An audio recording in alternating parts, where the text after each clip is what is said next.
Hello folks, welcome back to Full-Time Motorhome here in the harsh reality of winter. Just going to go down to the motorhome in storage and just check that it's all okay, and we'll do a bit of maintenance when we get there. I'm going on a weekend day here and the compound's locked, so I've got a pass to get in, and we will make our way in. I won't show you the compound just for security reasons. So now we do just close the gates, we're in and it's secure. Right, so here's the motorhome in all its glory. So you can see the snow on the, on the windscreen. So just first of all a quick visual check to make sure all the windows are okay, panels look okay, tyres are fine, and a quick look at the back. Yeah, nothing to worry about.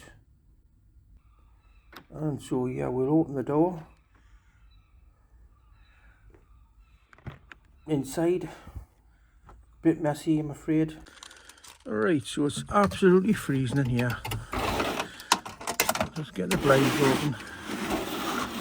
And that's the reality of winter storage. Just open that so I can keep an eye on the exhaust.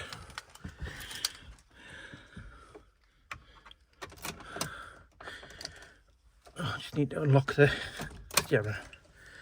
That's it. Just letting the fuel pump do its business.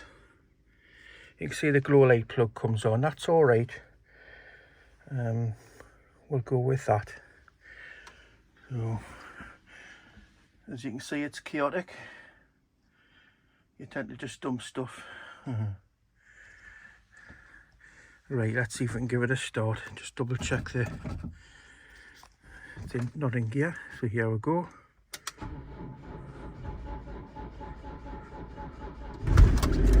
There we go. 2 lights on, seat belt and handbrake. Is there any smoke coming out of there? Not yet. There will be. So engine's running. I've already checked the solar panel controller, and you can see there you've got 2 green lights, one to confirm it's charging, and the voltage is on 3 bar there, 3 red bars. I've got a more accurate reading in the cupboard, but I'm happy with that. Just going to check that there's voltage going into the batteries, and if we look at the control panel, this is the Swift Bolero 2009, and you can see that while the engine's running, that flashes both left and right to indicate that the leisure battery and the vehicle battery are charging. Good stuff. So just a quick visual. As I say, it's in a bit of a chaotic state. All the cupboards are open to allow the air to flow. Fridge needs a tiny clean out, but I did clean it before I shut it up. And then the freezer. So what I'm just checking here is nothing funny going on. There's no leaks or drips coming through because we had terrible rain. Everything looks fine there for now, and yeah, we're still charging, and there we are.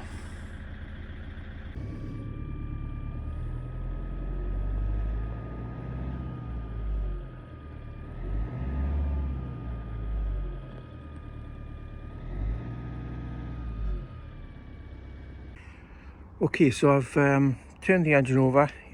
People tell you not to, but it works for me. Done it for about an hour, and that'll keep the batteries semi-topped up for another couple of days, 3 days, depending on the weather. Now, one of your winterization tasks, I see there, That's the fresh water tap there, and there's the wastewater tap at the back. They're slung tanks, and they're prone to freezing, so during the winter time make sure you drain those before you park it up. I also mine are empty, always empty. I only carry bottled water, and I don't use the waste tank. I get rid of it as soon as I can on site. So yeah, I leave them slightly open to allow for any expansion of any fluids that are in there still. And because last year the tap down here, it blew off because the ice expanded and it just blew off the joint, and it was a bit of a hassle putting it back on. So yeah, that's one of the tasks you've got. The toilet waste tank is also empty, so that can't freeze over. So I'm going to do a couple of little jobs underneath the bonnet, and I'll hopefully be able to show you what I'm going to do. So I've got one of these solar panels, got it from Halfords, 10 watt solar maintainer. It's in the behind the screen, obviously. Just trail it down, trying to avoid any going around any seals, so that any water that comes in does run off. So we'll do that. There's the wire.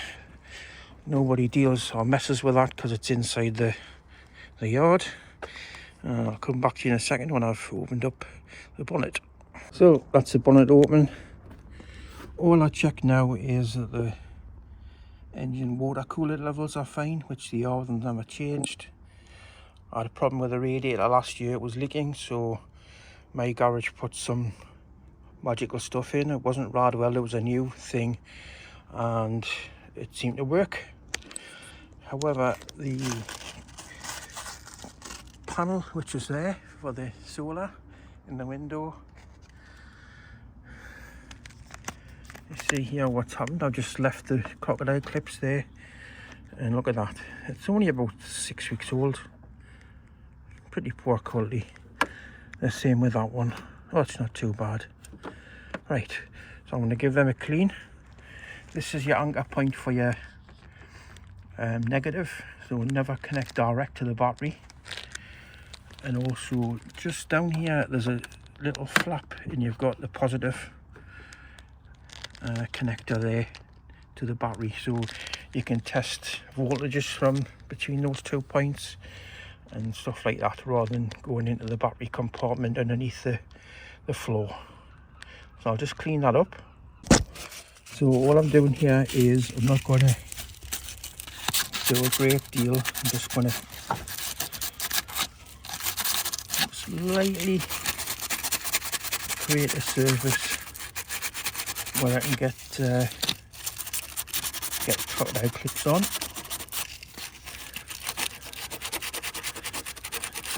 That'll do, mate. And this one as well, it looks quite caked on.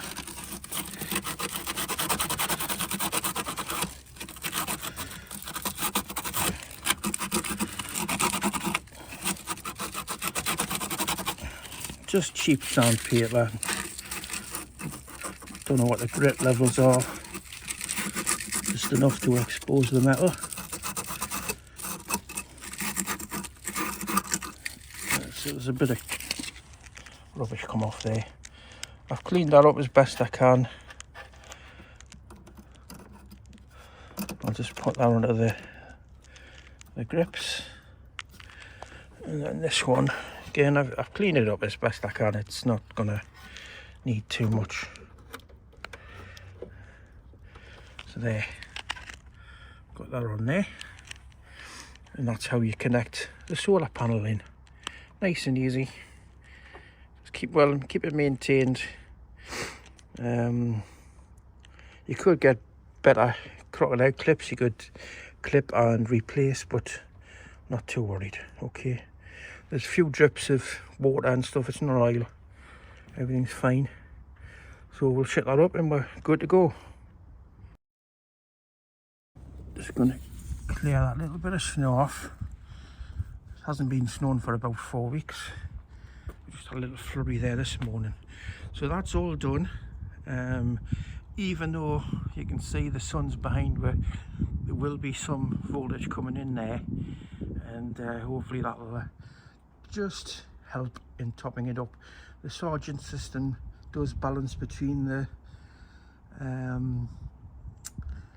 leisure battery and the vehicle battery, because I can see that on the graphs, and you can't see it, but there's a solar panel there. I think it's 110 watts. I don't know where it is because it was already in when I got the van. So systems are working fine. It doesn't look too bad cleanliness wise. Oh, just drop it down a bit, down to half side. Can we get it? Yeah, we can. But it will go in for a full clean before I hit the road again. Yeah, it's not too bad. Bird off on there, like, but not to worry. Everything else looks in order. Now, when I'm locking, I never assume that it's locked. I always check. So there we go. The awning light comes on. That will go off shortly. Just double check the doors. Right. Yeah, locked. So we're all good. Ready until the next time. Okay. Right, that's everything done. Spent about an hour and a half just doing that little bit of maintenance over the winter period. As you know, the channel's called Full-Time Motorhome, but I do have to store the van up for a few weeks or so over the winter, get things done, see family and stuff like that. It's not totally living in the motorhome full time, but you know, from mid-February to the 4th of January, I think that's pretty much full time, isn't it? So all my little jobs done there. Hopefully there's a few things in there you can do yourself. There's not much to do really. It's just a case of inspecting the vehicle, just making sure everything's in order on the front. When you get in, make sure there's no leaks, there's no pools of water on the ground. It's just a physical inspection of the roof lights. Make sure there's no dampness coming through. We've had horrendous rain the last 4 weeks, but touch wood, everything's come through fine. Then I moved on to turn over the engine, which it will do at 12.2 volts. It was 12.3. It did struggle there if you heard it, but that's fine as well. There's enough juice in the battery to get it started, and hopefully I'll have put a bit more juice in till the next time. And with the sun out as it is, we should have had some decent solar, certainly from early on this morning till mid-afternoon. The sun's way back now, but it's a welcome it's welcome free energy. Also looked at the water system quickly. I keep a dry system, like I said, and the pipes or the taps on the outside, I just leave them slightly open to allow any expansion of any fluids that are in there. Sorry, I had to move away there. There was a vehicle coming in. So as I say, the water taps and the systems, there's no bad smells from the drains inside, which is a good sign. I just don't have water in my system. As I said, I use water bottles, fresh water. If I do any dishes, it'll usually be on site at the facilities. If there's any waste water at night time that you want to get rid of, just pop it down the loo, as long as it's not full. You know, you can put your dishwater and stuff down there. It's all going in the same place, same septic tank or whatever, down the drain. So yeah, happy days. So that's everything done today. We'll be back no doubt in a few days time. Just keep an eye on the voltage on the app. If you've got that, it's great. If you haven't, then you sort of like you're gonna have to keep checking it physically with the multimeter, using the points on the engine mount that I showed you. So the positive and negative, you can test your battery direct on there. You can also use the Sargent controller, even though it's turned off, there's no 240 volts. It will actually let you view the LCD display. It's only tiny, and you can toggle between the battery on the vehicle and the leisure battery. So that's handy as a check if you want an exact voltage. It's part of the glamorous side of motorhome owning, whether you live in it full time or whether you're just a casual weekender and school holidays and that kind of thing. But yeah, you need to do that kind of maintenance. And if you're at home, even better, because you can do it on the drive. But for me, I don't have a drive, so I have to be in a locked up compound, and at the weekends it is actually locked up. So I try and make sure I come in during the week when there's staff on site, but on the odd occasion when you have to come and do essential work, you have to come in and use your barrier keys, and it's good because it means it's secure. So anyway, stop rambling on, Graham, and we'll see you on the next video. If you like these videos, have a look at me other ones. I did a budget one on the last one. It's been quite popular. Do that, have a look at it, and see what it really costs to live in a motorhome. Right, got my sunglasses on. Catch you later. Bye.